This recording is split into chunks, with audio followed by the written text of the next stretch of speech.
This is a camera lens and this is a magnifying glass lens. Both are lenses, but they have different functions. What if we use this magnifying glass as a camera lens? Is it possible? In theory, we can do it. So how does a camera lens work? The lens on the camera is used to focus light, projecting the captured image into the camera sensor. When I place paper behind the lens, we will see an image. The image appears very small because this lens is designed for a camera with a small sensor. It is a lens for a camera with an APS-C sensor. The size of the resulting image depends on the focal length of the lens.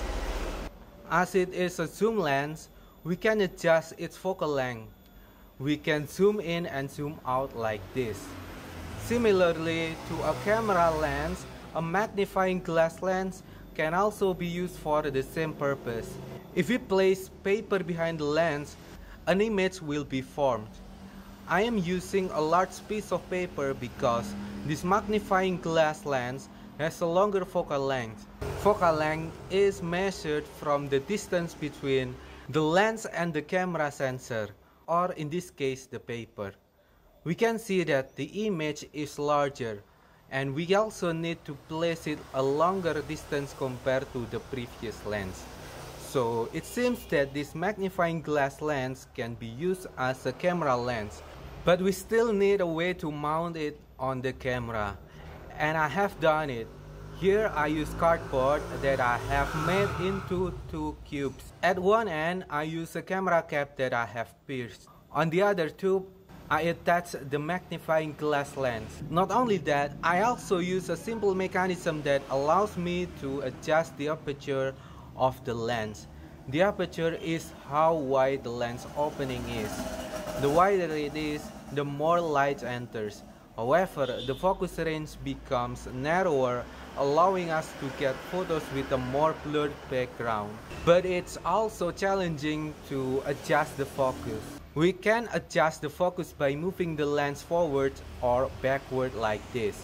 That's why we need two tubes, so we can adjust the focus. I have a little difficulty because it was too tight, so I need to do this to make it looser. I went around to take some photos.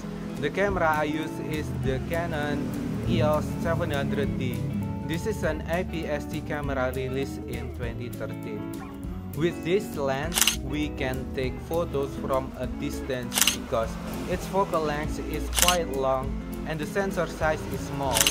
I use tripod to shooting because shooting with such a long lens is prone to shaking that results in motion blur.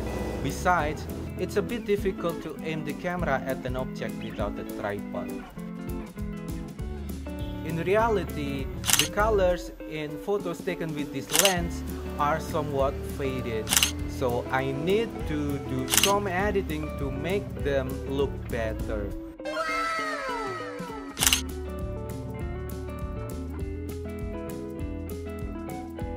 I use a homemade magnifying glass lens for photography. I engage in street photography around the Pont Trenggalek market. Trenggalek is a small town where I grew up, spending my childhood years. The town now feels busier than when I was young, with a lot of vehicles on the streets. With this lens, I can capture the hustle and bustle of the street with numerous vehicles. Since it is a long lens, I can take pictures from a distance, making the traffic appear denser than it actually is.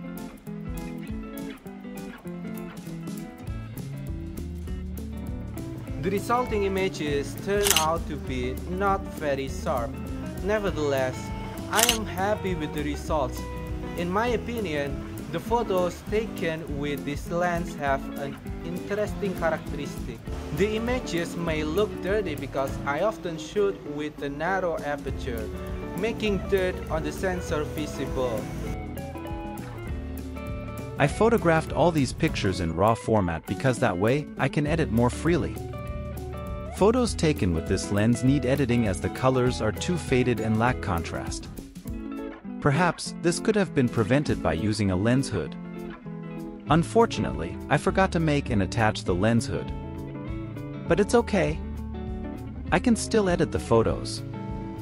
I use raw therapy for editing my photos. It's a free photo editing software, an alternative to Adobe Lightroom. You can learn about this software by watching my tutorial videos. Click the link above to watch them. Since this is not a lens for photography, we can also see noticeable chromatic aberrations. Actually, this could be a disadvantage, but I don't mind it because it can be an appealing feature. I also use this lens to record videos. The results are decent, although not as good as the photos. If you watch the video on a large screen, you can see that the image is quite blurry. But if you watch the video on a smartphone screen, you might not mind the blurriness. In my opinion, using this lens is not practical, but it's enjoyable.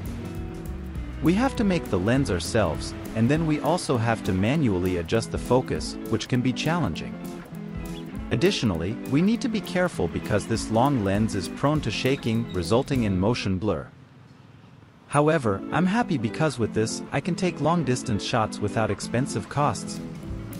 Even though the results are not sharp, I like it. If you observe closely, the images appear very dirty. There is dirt that looks the same in all photos and videos. This is because I use a camera with a dirty sensor. As I use a narrow aperture, dirt on the lens becomes more visible. I've tried cleaning my camera sensor myself using a sensor cleaning tool before, but it turned out to be less effective in cleaning it.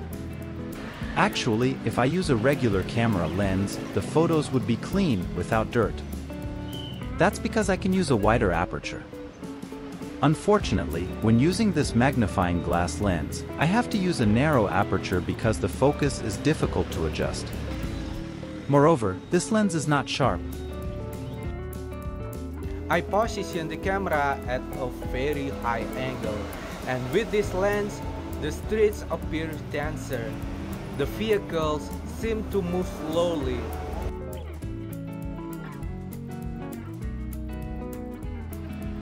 What do you think? Are you interested in making a camera lens from a magnifying glass? Write your opinion in the comment section. Don't forget to like this video and subscribe to my channel. In my opinion, the photos and videos taken with this lens look like those from the past, resembling analog camera photos. Perhaps it's due to excessive noise and dirt or the very dull colors.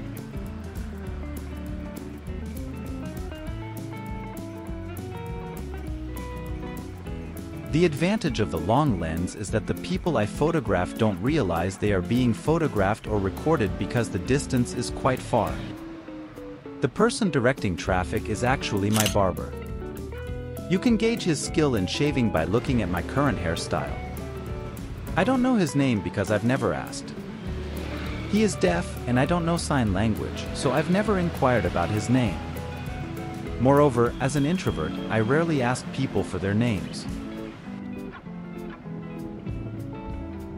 Sometimes I convert the photos to black and white to eliminate the chromatic aberration, and the results turns out even better. I apologize for using a robotic voice as I was too lazy to record my own. I also apologize for my poor English. In fact, I'm using ChatGPT to translate to English. Nonetheless, I hope you enjoy my video.